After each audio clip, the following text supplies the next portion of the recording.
Two children vanished from their rural Nova Scotia home during a quiet May morning, leaving their family and investigators with more questions than answers. But 7 weeks later, a web of contradictions and investigative missteps would expose shocking red flags that changed everything about how this case was understood, revealing disturbing patterns that no one saw coming. 6-year-old Lily Sullivan and her 4-year-old brother Jack disappeared from their home in Lansdowne Station on May 2, 2025, in what initially appeared to be a simple case of children wandering into the dense Canadian wilderness. Their mother Malaya Brooks Murray and stepfather Daniel Martel reported them missing after claiming the siblings had quietly slipped out through a backsliding door while the adults were tending to their 1-year-old daughter. But as investigators began peeling back the layers of this seemingly straightforward disappearance, they uncovered a disturbing pattern of inconsistencies, delayed responses, and investigative failures that would transform this case from a missing persons search into something far more complex and troubling. What started as a community rallying together to find 2 lost children quickly became one of the most controversial missing persons cases in Canadian history, marked by 7 glaring red flags that investigators and the public could no longer ignore. The Sullivan children lived in the rural community of Lansdowne Station, located in Pictou County, Nova Scotia, approximately 140 kilometers northeast of Halifax. This sparsely populated area is characterized by dense forests, steep terrain, and thick brush, the kind of landscape where children could easily become lost if they wandered away from home. Lily, who was 6 years old, and Jack, who was 4, lived with their biological mother, Malaya Brooks Murray, and her common-law partner, Daniel Martel, in a modest home on Guylock Road. The property bordered heavily wooded areas, creating what many would consider an idyllic but potentially dangerous setting for young children. The family also included a 1-year-old daughter, Meadow, who was the biological child of both Brooks Murray and Martel. Both Lily and Jack were students at Salt Springs Elementary School in Salt Springs, Nova Scotia. According to family members, the children had been experiencing some developmental delays, which had previously drawn the attention of school officials and social services. This detail would later become significant as investigators began examining the family's background more closely. Daniel Martel, the children's stepfather, had been in a relationship with Brooks Murray and living with the family. He was not the biological father of Lily and Jack, but had been present in their lives as a parental figure. The children's biological father, Cody Sullivan, lived elsewhere and maintained contact with his children through their paternal grandmother, Belinda Gray. The family's living situation on Guylock Road was somewhat complex, with Martel's mother Belinda also residing on the property in a recreational vehicle. This meant that there were multiple adults present in the general vicinity when the children disappeared, which would later raise questions about how 2 young children could vanish without anyone noticing. Life in Lansdowne Station moves at a slower pace than in urban centres, and neighbours often know each other well. The community is tight-knit, with families looking out for one another. This makes the disappearance of 2 local children all the more shocking and concerning for residents who had never experienced anything like this in their quiet rural area. The landscape surrounding the Sullivan home presented both beauty and danger. The dense forest that stretched for kilometers in every direction could easily disorient even adults, let alone small children.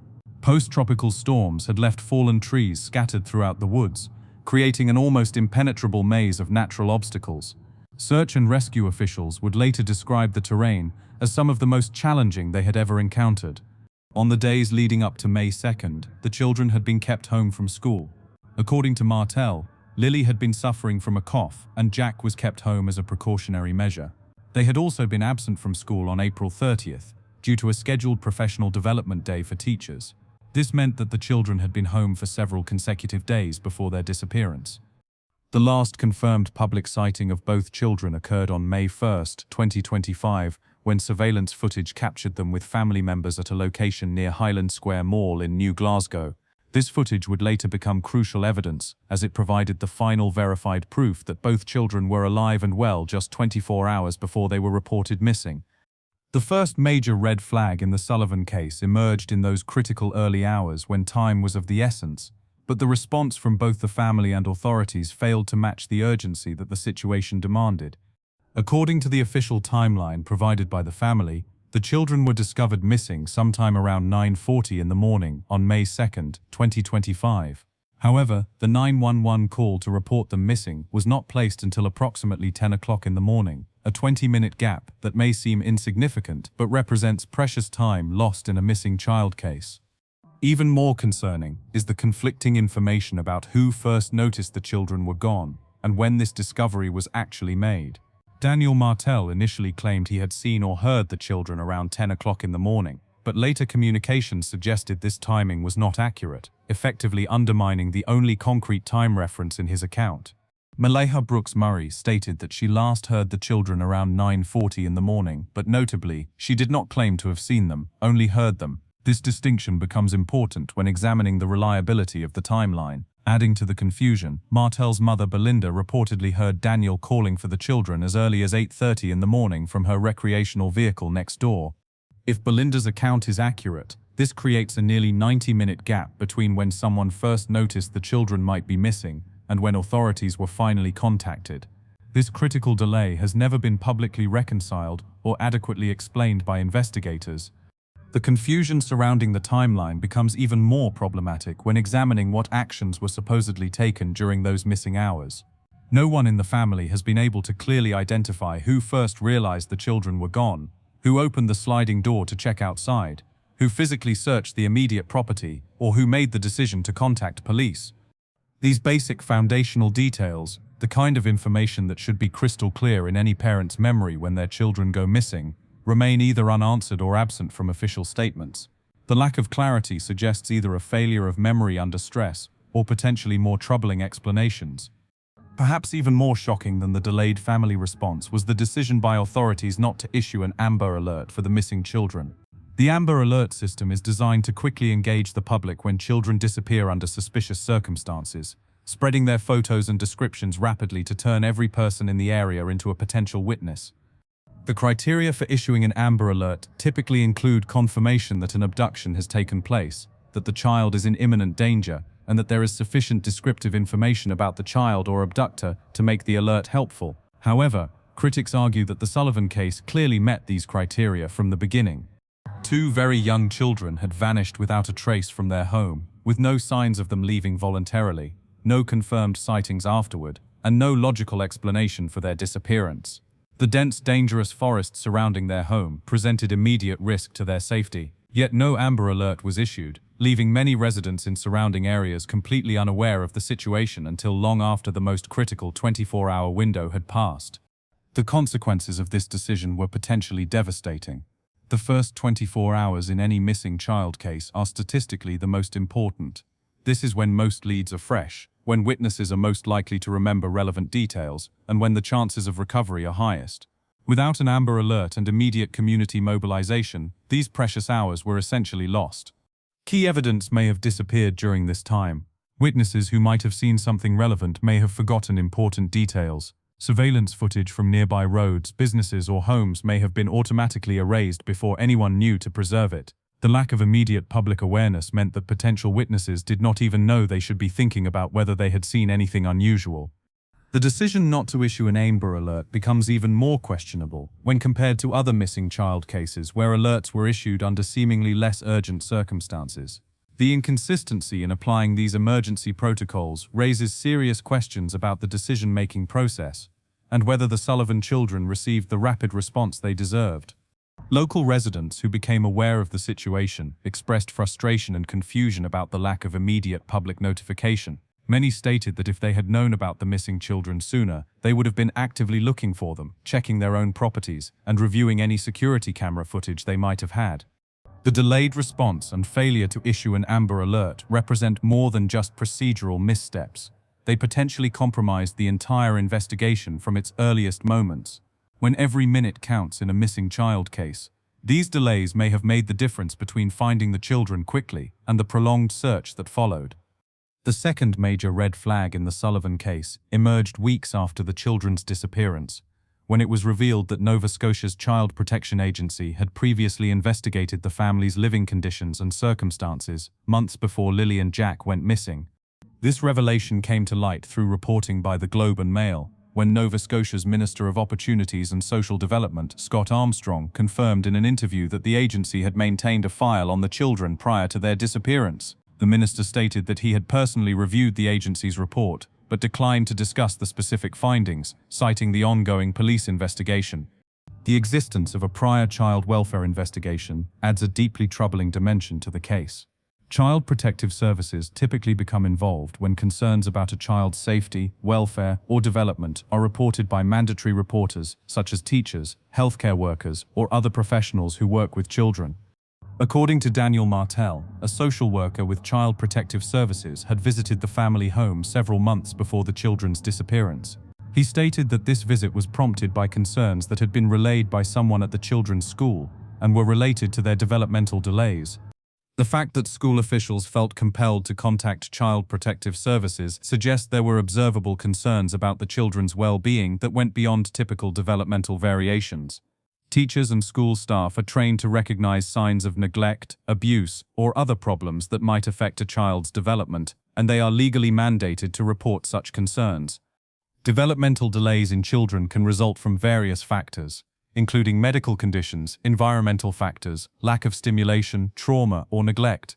When school officials observe concerning patterns, they are required by law to report these observations to Child Protective Services for investigation. The timing of this investigation becomes particularly significant when viewed in the broader context of the case. If Child Protective Services had identified concerns serious enough to warrant investigation and monitoring, this raises questions about whether additional protective measures should have been in place, or whether the children were at higher risk than initially understood.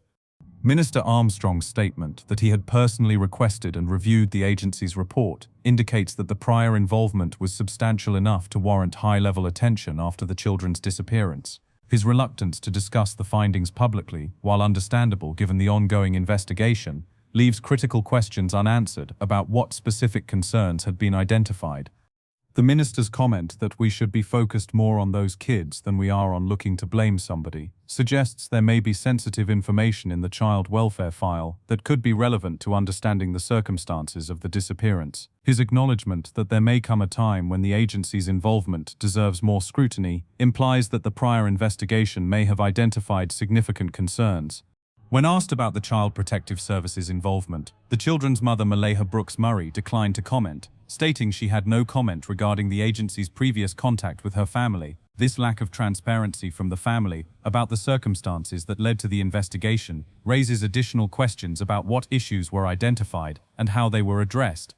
The revelation of prior child welfare involvement also raises questions about whether appropriate follow-up had been conducted and whether all necessary protective measures had been implemented. Child Protective Services typically develop safety plans when concerns are identified, and these plans may include regular check-ins, required services, or other monitoring measures.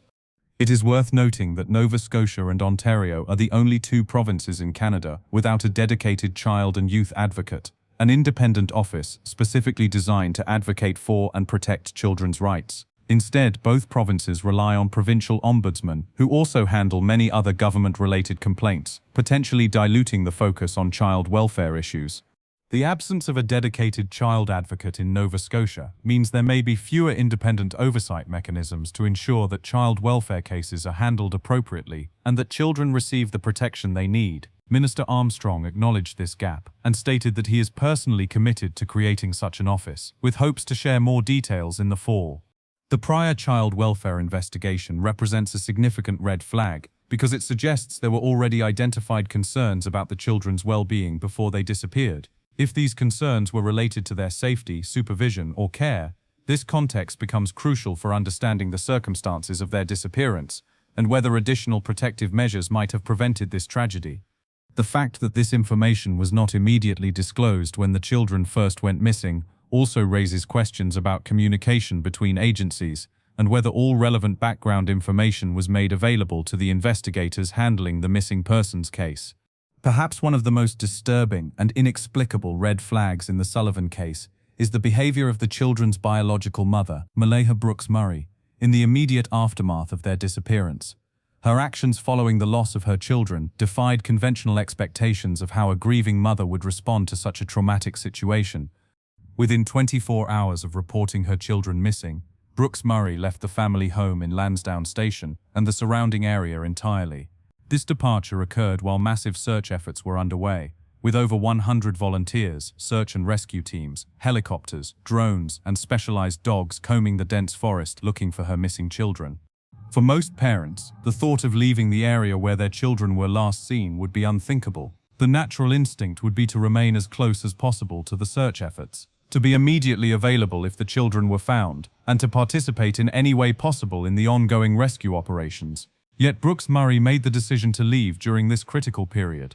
Her departure was not temporary or brief. She left to be with her family in another part of Nova Scotia and did not return to participate in the ongoing search efforts or investigation activities. This meant that during the most intensive period of searching for her children, their own mother was absent from the scene. Even more troubling was Brooks Murray's decision to completely cut off contact with Daniel Martel, the man who had been living with her and her children as a family unit. Within days of the children's disappearance, she blocked Martel on social media platforms and ceased all communication with him. This severing of contact occurred despite Martel's continued involvement in search efforts and his cooperation with investigators. The breakdown in communication between Brooks Murray and Martel became so complete that when media outlets sought to interview both parents, they had to be contacted separately and were unable to provide coordinated statements about their missing children. This lack of unity during a family crisis struck many observers as highly unusual. Adding another layer of concern to her behavior, Brooks Murray changed her relationship status on Facebook from being in a relationship to single shortly after the children's disappearance. While social media relationship statuses might seem trivial in the context of missing children, this action demonstrates a focus on personal relationship matters during what should have been the most devastating period of her life. The timing of this status change was particularly jarring to those following the case. While search and rescue teams were still actively looking for her children in dangerous terrain, while investigators were working around the clock to find leads, and while her community was rallying to support the search efforts, Brooks Murray was making social media updates about her personal relationship status. Her absence from media appeals also raised questions among those familiar with missing child cases. Typically, parents of missing children make frequent public appeals, participate in press conferences, and use every available platform to keep their children's faces in the public eye. The emotional pleas of desperate parents often generate crucial tips and keep cases in the public consciousness. Brooks Murray's virtual disappearance from public view meant that the primary emotional appeal for the missing children came from their stepfather rather than their biological mother. This unusual dynamic confused many observers and may have affected the public's emotional connection to the case. When she did speak to media in the early days of the search, Brooks Murray's comments were notably brief and lacked the desperate urgency typically displayed by parents of missing children. Her statement to CTV News, that she was hopeful the children would be located and that we just want them home as soon as possible, struck some as surprisingly restrained given the circumstances. The contrast between Brooks Murray's behavior and that of other parents in similar situations became increasingly apparent as the case progressed. Other parents of missing children typically become fierce advocates, working tirelessly with media, investigators, and volunteers to maintain search efforts and public attention. Brooks Murray's extended family members, including her mother Cindy Murray, did make some public statements expressing hope for the children's recovery. However, even these family members indicated that police had advised them against speaking to the media, which raised questions about why such restrictions were deemed necessary. The children's paternal grandmother, Belinda Gray, remained more visible and vocal about the case than their own mother, participating in interviews and maintaining public advocacy for the missing children. This role reversal, where extended family members became more publicly engaged than the primary parent, added to the unusual dynamics surrounding the case. Brooks Murray's behavior becomes even more concerning when viewed alongside other red flags in the case. Her departure from the scene, cessation of communication with other family members involved in the search, and apparent disengagement from public advocacy efforts created a pattern that investigators and the public found difficult to explain through normal grief responses. The psychological literature on parental responses to missing children indicates that while grief manifests differently in different people, certain behaviors are considered highly unusual. These include abandoning the search area, cutting off communication with other family members involved in the search, and failing to make public appeals for help. While it is important not to judge grieving parents too harshly, as trauma can manifest in unexpected ways, Brooks Murray's behavior pattern was sufficiently unusual to warrant serious attention from investigators, and became a significant red flag in understanding the true circumstances surrounding her children's disappearance. The fourth major red flag in the Sullivan case revolves around the numerous contradictions and inconsistencies in the timeline provided by family members about the morning the children disappeared. These discrepancies are not minor details that might be explained by stress or confusion, but fundamental contradictions about basic facts that call into question the reliability of the entire account. The most significant contradiction involves when the children were last actually seen alive versus when family members claim to have last seen them. The Royal Canadian Mounted Police confirmed through their investigation that there is no visual confirmation, whether through camera footage, witness accounts, or other evidence, proving that Lilly and Jack were alive after May 1, 2025. This official finding directly contradicts the family's version of events, which insists that both children were alive and present at the home on the morning of May 2nd. If investigators cannot find any independent evidence that the children were alive on May 2nd, this raises profound questions about what actually happened and when. The surveillance footage that has been confirmed shows the children with family members on May 1st at a location near New Glasgow. This represents the last independently verified proof that both children were alive and well. The absence of any confirmed evidence of their presence after this point creates a significant gap in the official timeline. Daniel Martel's account of the morning timeline has been particularly problematic and internally inconsistent. He initially stated that he had seen or heard the children around 10 o'clock in the morning on May 2nd. However, in subsequent communications, he reportedly admitted that the 10 o'clock timing was not accurate, effectively undermining his own account. This admission is particularly troubling because the 10 o'clock timeframe was presented as a concrete anchor point in the family's timeline. If this key detail was inaccurate, it calls into question the reliability of other elements in Martel's account of the morning's events. Maleha Brooks Murray placed the last time she heard the children at 9:40 in the morning, but critically, she did not claim to have seen them at this time. The distinction between hearing and seeing becomes important when examining the strength of evidence for the children's presence. Sounds can be misidentified, especially in a household with multiple people and normal morning activity. Adding another layer of confusion, Belinda, Martel's mother who lived on the property in a recreational vehicle, reported hearing Daniel calling for the children as early as 8:30 in the morning. If accurate, this account creates a timeline that spans nearly 90 minutes from the first signs of concern to the eventual 911 call. The discrepancy between 8:30 in the morning and 10 o'clock in the morning represents a substantial period of time during which different family members were apparently aware that something was wrong, yet no coordinated action was taken to locate the children or contact authorities. Even more concerning is the complete absence of clarity about basic sequential events during this critical time period. No family member has provided a clear, consistent account of who first noticed the children were missing, who conducted initial searches of the property, who checked the doors and windows, or who made the decision to contact police. These fundamental details should be etched clearly in the memory of any parent who discovers their children are missing.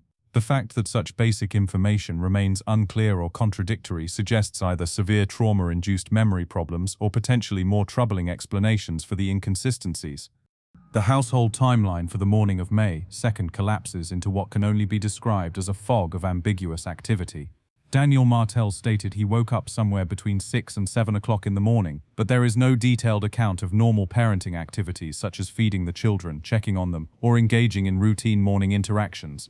This absence of normal parenting activity is particularly concerning, given that Jack, the 4-year-old, was still wearing pull-ups and would have required adult assistance with basic morning care. There is no documented account of anyone providing this necessary care on the morning he disappeared. Brooks Murray's account of the morning hinges on her being in and out of sleep despite having 3 children in the house, including a newborn who would typically require frequent attention. The logistics of managing 3 young children while supposedly being partially asleep raises questions about the level of supervision being provided. The investigation revealed additional timeline problems when examining the family's communication with the children's school. Brooks Murray reportedly called the school around 6:15 in the morning on May 2nd to report that both children would be absent, stating that Lily had a cough and Jack was being kept home as a precaution. The timing of this school communication becomes significant when compared to other elements of the timeline. If the children were discovered missing sometime between 8:30 and 10 o'clock in the morning, why was the school contacted so early in the morning? This early communication suggests that the decision to keep the children home had been made well before anyone claims to have discovered they were missing. The lack of independent verification for key timeline elements has frustrated investigators and observers alike. Unlike many missing person cases where surveillance cameras, cell phone records, or witness accounts can help establish reliable timelines, the Sullivan case relies almost entirely on the accounts of family members who were present at the scene. The contradictions in the timeline are not random inconsistencies that might be explained by stress or trauma. Instead, they form a pattern of fundamental disagreements about basic facts, times, and sequences of events that should be clearly remembered by anyone who experienced them. These timeline contradictions represent a critical red flag because they undermine the foundation of the entire missing persons investigation. If investigators cannot establish a reliable timeline of when the children were last seen and what events led to their disappearance, it becomes extremely difficult to develop effective search strategies or investigate potential leads. The fifth red flag that emerged in the Sullivan case was the rapid involvement of the Royal Canadian Mounted Police's Major Crime Unit, a specialized division whose primary mandate is investigating serious crimes including homicides, suspicious deaths, and complex criminal cases. The speed with which this unit became involved suggests that investigators had concerns about the case that went far beyond a simple missing persons situation. Within just 48 hours of the children being reported missing, the Major Crime Unit had taken a leading role in the investigation. This timeline is highly unusual for missing person cases that are believed to involve children who simply wandered away from home. Typically, such cases would remain with local detachment officers and search and rescue coordinators unless evidence emerged suggesting criminal activity. The Major Crime Unit's involvement signals that investigators identified red flags or concerning evidence very early in the case that warranted the expertise of detectives trained in criminal investigations. These units are not deployed for routine missing person cases. Their involvement indicates that the RCP had reason to suspect that the children's disappearance might involve foul play. The investigative techniques employed by the Major Crime Unit further reinforced the criminal nature of their approach to the case. Within weeks of the disappearance, investigators had seized electronic devices from the Sullivan home, conducted polygraph examinations on key individuals, and begun analyzing extensive video footage from the area surrounding the family's residence. The seizure of electronic devices is a standard procedure in criminal investigations, but would be unusual in a straightforward missing persons case involving children who wandered into the woods. Electronic devices can contain crucial evidence about communications, internet activity, location data, and other digital evidence that might be relevant to understanding what happened to the children. The decision to conduct polygraph examinations represents another significant indicator of the investigative approach being taken. Polygraph tests are used as investigative tools when there are questions about the truthfulness or completeness of statements provided by key witnesses or persons of interest. They are not typically employed in cases where investigators believe they are simply dealing with lost children. Daniel Martel revealed that he had undergone a polygraph examination approximately 3 weeks after the children's disappearance. The questions he described being asked during this examination were particularly revealing about the direction of the investigation. According to Martel, the first question posed to him was, "Did you kill Lilly and Jack?" The directness of this question indicates that investigators were seriously considering the possibility that the children were deceased and that someone in their immediate environment might be responsible. Follow-up questions reportedly included, "Are you an accessory to the murder of Lilly and Jack?" which further demonstrates that investigators were treating this as a potential homicide case rather than a missing persons case. Martel stated that all the questions during his polygraph examination were presumptive, that the children are no longer alive, and that none of the questions assumed the children had been taken or abducted. This approach suggests that investigators had developed theories about what might have happened that did not involve the children being kidnapped by strangers. The Major Crime Unit has confirmed that they have formally interviewed more than 54 people as part of their investigation, with additional interviews planned. This level of investigative activity far exceeds what would be expected for a case involving children who simply got lost in the woods. The unit has also been analyzing hours of video footage collected from areas surrounding Lansdowne Station, requesting dashcam footage from motorists, and examining trail camera footage from residents' properties. This comprehensive approach to evidence gathering indicates a thorough criminal investigation rather than a missing persons search. The involvement of specialized resources typically reserved for major crimes has continued throughout the investigation. The unit has worked with the National Centre for Missing Persons and the Canadian Centre for Child Protection, agencies that are typically called upon when cases involve suspected abduction or exploitation. The RCAP has also conducted searches of septic systems and abandoned mine shafts in the area, activities that would only be necessary if investigators believed they might be looking for deceased victims rather than live children who had become lost. Corporal Sandy Matharu of the Northeast Nova Major Crime Unit has acknowledged that they have received more than 500 tips from the public, but has maintained that there is no evidence to suggest the children were abducted. This statement is significant because it indicates that investigators do not believe the children were taken by strangers, which narrows the focus of the investigation considerably. The Major Crime Unit's repeated statements that they have not ruled out that the disappearance is suspicious, combined with their intensive investigative approach, suggests that they have developed concerns about the circumstances of the case that they are not sharing publicly. The decision to involve the Major Crime Unit so early in the investigation represents a significant red flag because it indicates that experienced investigators identified concerning elements in the case that warranted treating it as a potential criminal matter rather than a straightforward missing persons situation. This level of investigative response, combined with the specific techniques being employed, suggests that the RCMP has evidence or concerns that they believe may point to criminal activity, even if they have not publicly disclosed the nature of these concerns. The sixth major red flag in the Sullivan case centers around the decision to scale back the massive search effort after only 6 days, despite the unprecedented resources that had been deployed and the lack of any concrete evidence about what happened to the children. This decision raised serious questions about the reasoning behind ending such an intensive search operation so quickly. The initial search effort for Lilly and Jack Sullivan was described by officials as one of the largest missing persons searches in Nova Scotia's recent history. At its peak, the operation involved over 160 specialized personnel, including ground search and rescue teams, canine units, helicopter crews, drone operators, and underwater recovery specialists.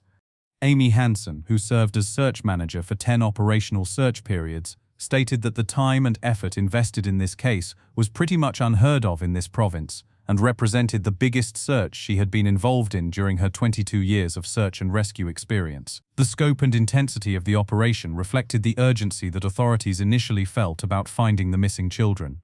The search area covered 5.5 square kilometers of extremely challenging terrain. The landscape was dominated by dense woods, steep banks, and thick brush that had been made even more difficult to navigate by fallen trees from post-tropical storms in 2022. Search teams described conditions where members could be close enough to touch fingertips but could not see each other through the dense vegetation. Despite these challenging conditions, search teams were not just looking for the children themselves, but were conducting what Hansen described as clue-sensitive searches. Team members were trained as clue finders, systematically searching for any evidence that the children had passed through the area, including clothing, footprints, disturbed vegetation, or any other signs of their presence. The search effort involved sophisticated resources, including specialized search dogs trained to track human scent, thermal imaging equipment mounted on helicopters and drones, and underwater recovery teams that searched bodies of water in the surrounding area. This level of technological deployment demonstrated the serious commitment initially made to finding the children. Ground teams spent a cumulative 12,000 hours searching through the dense forest, carefully examining every possible location where small children might have wandered, hidden, or become trapped. The dedication of volunteers and professionals involved in this effort was extraordinary, with many working long hours in dangerous conditions. However, on May 7th, just 6 days after the search began, Royal Canadian Mounted Police Staff Sergeant Curtis McKinnon announced that the search would be scaled back. His reasoning was that there had not been any confirmed sightings of the children, and that it was unlikely they were still alive.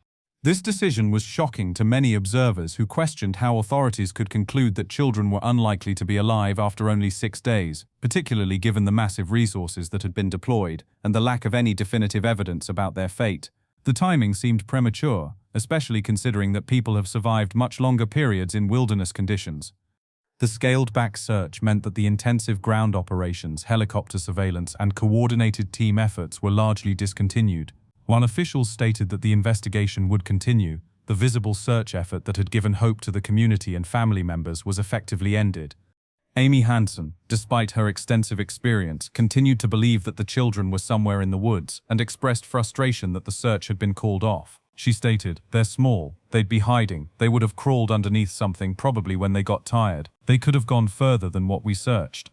Hansen's assessment highlighted a critical concern about the decision to scale back the search. The possibility that the children had simply moved beyond the search perimeter or had found hiding places that searchers had not yet discovered.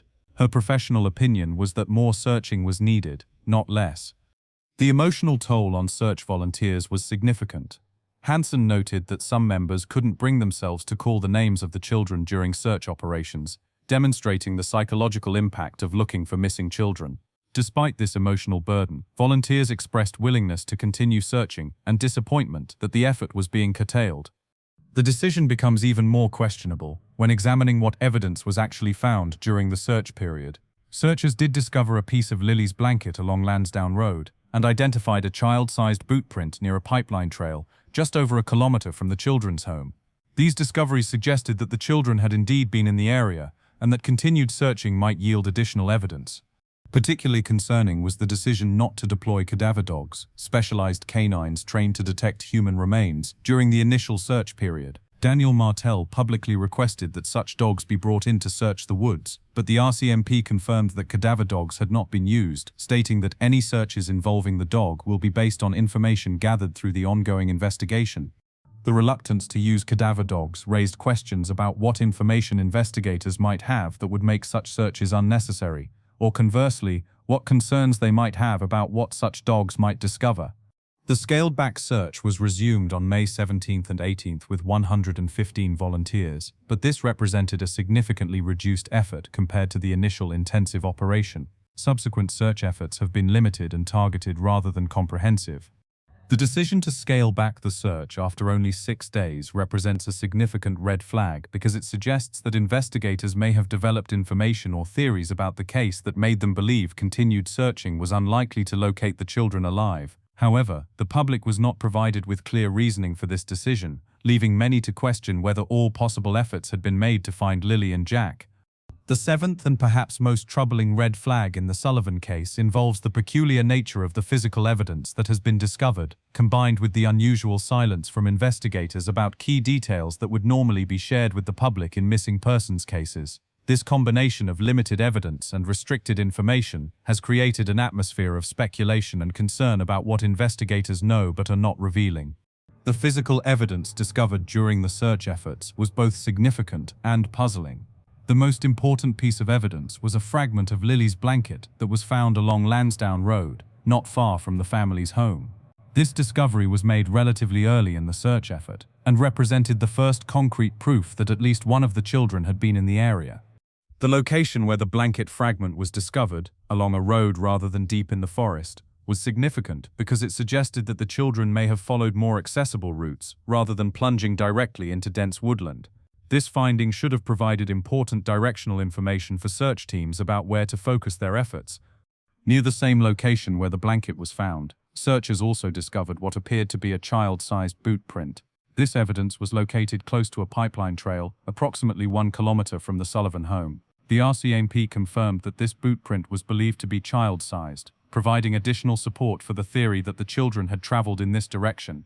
However, despite these potentially crucial pieces of evidence, investigators have been remarkably tight-lipped about their significance or what additional information they might have revealed through forensic analysis. The public has not been told whether the blanket fragment showed signs of having been torn or whether it might have been placed deliberately. Similarly, details about the boot print, such as whether it matched the children's footwear or showed signs of being made under distress, have not been disclosed.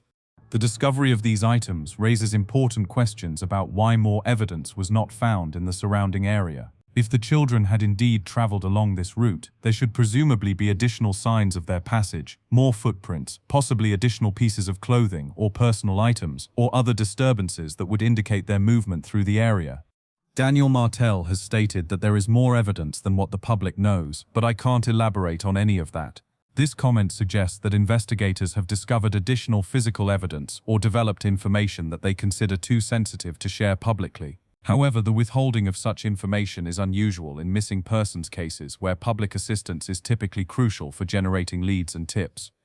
The RCMP has collected extensive video footage from trail cameras, security systems, and other sources throughout the area surrounding Lansdowne Station. They have specifically requested dashcam footage from motorists who traveled along Gerlock Road between April 28th and May 2nd, indicating they are examining a much broader time frame than just the morning the children were reported missing. The collection of video evidence, spanning several days before the reported disappearance, suggests that investigators are looking for patterns of activity or evidence of planning that might have preceded the children's disappearance. This approach would be more consistent with a criminal investigation than a simple missing persons case. One particularly concerning aspect of the evidence situation is what has not been found despite extensive searching. The children's personal belongings, additional clothing items, or any other traces of their presence have not been discovered beyond the blanket fragment and possible boot print. This absence of evidence is itself significant and raises questions about what might have happened to prevent the children from leaving more traces of their movement. The RCMP has also remained unusually silent about standard investigative procedures and findings that would normally be shared in missing persons cases. For example, they have not disclosed whether the children's fingerprints were found on the sliding door that allegedly provided their exit route from the house, or whether any forensic evidence was collected from the immediate area around the home. The lack of transparency extends to basic investigative findings, such as whether the children's beds showed signs of having been slept in on the night before their disappearance, whether their usual morning routines had been interrupted, or whether any of their personal items were missing from the house.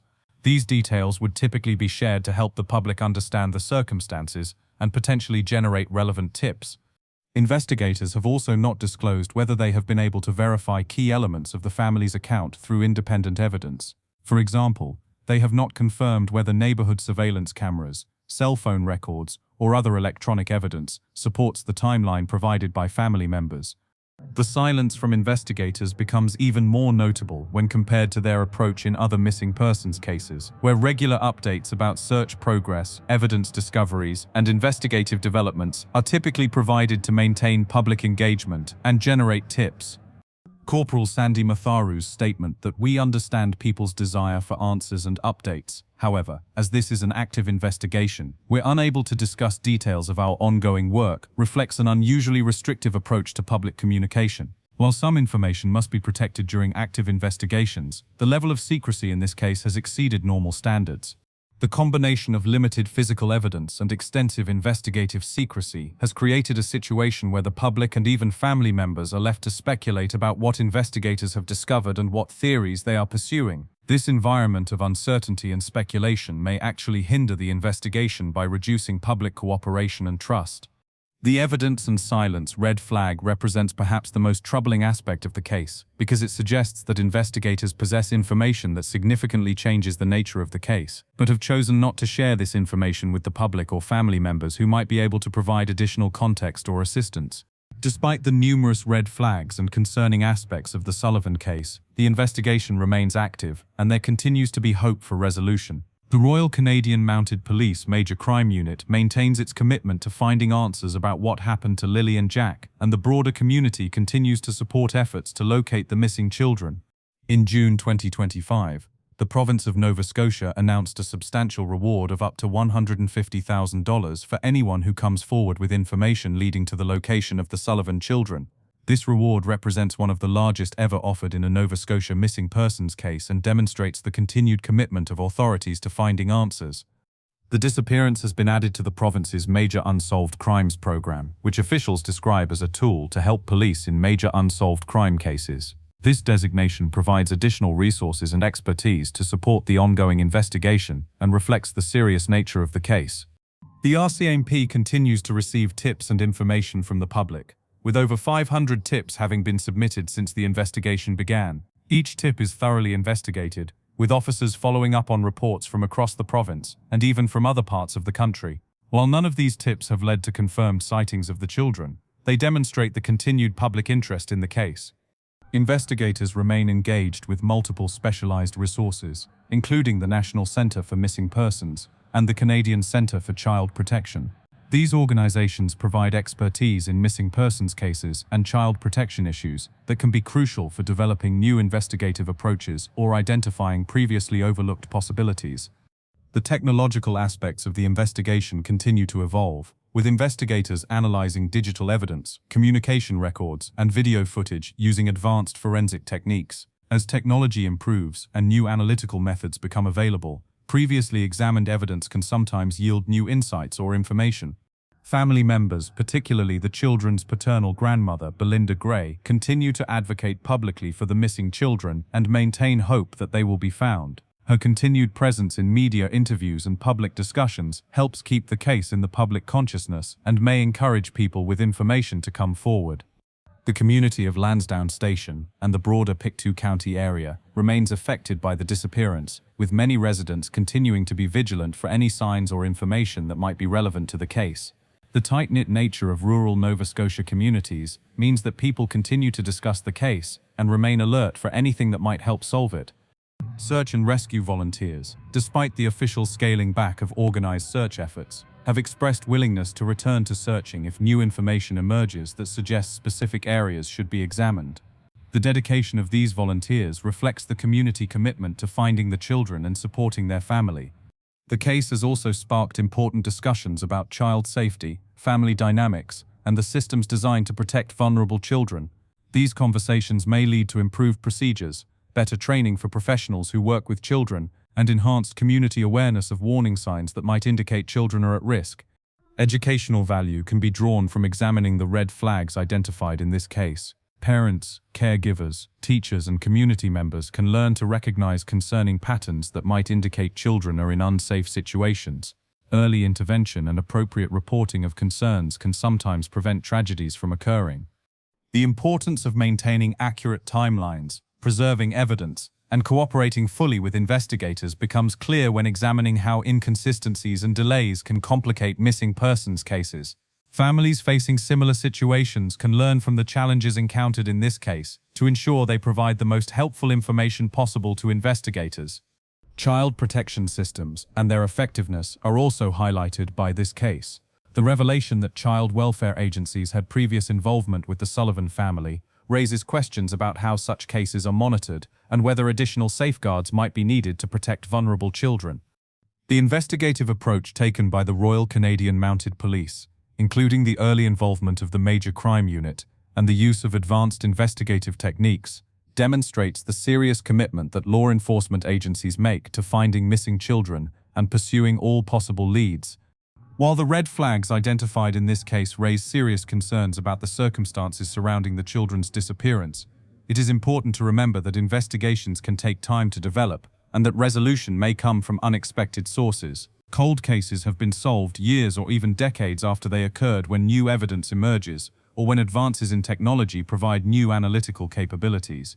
The continued hope for finding Lilly and Jack Sullivan alive motivates the ongoing investigative efforts and community support. Until definitive evidence is found regarding their fate, the possibility remains that they could be located and returned safely to their family and community. The lessons learned from this case about recognizing warning signs, maintaining effective communication during emergencies, and supporting comprehensive investigations can help protect other children and families in the future. While the red flags in this case are deeply concerning, they also provide valuable insights that may prevent similar situations from developing or help resolve them more effectively if they do occur. The disappearance of Lilly and Jack Sullivan represents one of the most complex and concerning missing persons cases in recent Canadian history. The 7 red flags we have examined, from the delayed response and lack of Amber Alert to the timeline contradictions and investigative secrecy, paint a troubling picture that demands continued attention and scrutiny. If you found this analysis as compelling and concerning as we did, make sure to subscribe to Criminal Mind Cortex for more in-depth investigations into cases that reveal the complex realities behind missing persons investigations. Hit that notification bell so you never miss our latest deep examinations into cases where the truth is more complicated than it first appears, and where asking the right questions can make all the difference in understanding what really happened. The Sullivan case reminds us that protecting children requires vigilance from entire communities, and that when warning signs appear, we must be willing to ask difficult questions and demand accountability from those responsible for keeping children safe.